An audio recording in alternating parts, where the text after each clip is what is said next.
નહીં જીવતું એ અધીરો ને વ્યાકુળ થઈ પામે રે કશું નહીં જીવતું.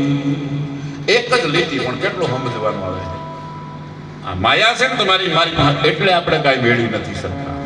બાકી માયા જો મારે તમારાથી દૂર થઈ જાય એટલે આપોઆપ ભક્તિનો રંગ લાગે ને ભક્તિનો રંગ લાગે ને અને એના જ જગતની અંદર ઇતિહાસ ગવાતો હોય સાહેબ. બાકી કોકના બૂચ મારીને ગયા હોય ને એના ઇતિહાસ ન હોય.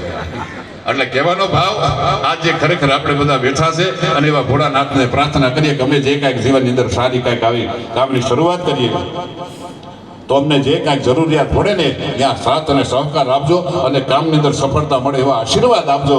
અને એવા આશીર્વાદ સાથે ફરી પાછા ભજનના દોર તરફ જઈએ. અને તમારે જે કોઈ ભજન સાંભળવાના હોય ને મિત્રો આ મોકલાવજો. મારા જુવાનિયાને પણ કહું મોકલાવજો. હા હા. અને આ જે કાંઈ ભોર પેટે જે કાંઈ આવે એટલે જુવાનિયાને પણ છૂટ છે હો, અમારી બહેનોને પણ છૂટ છે.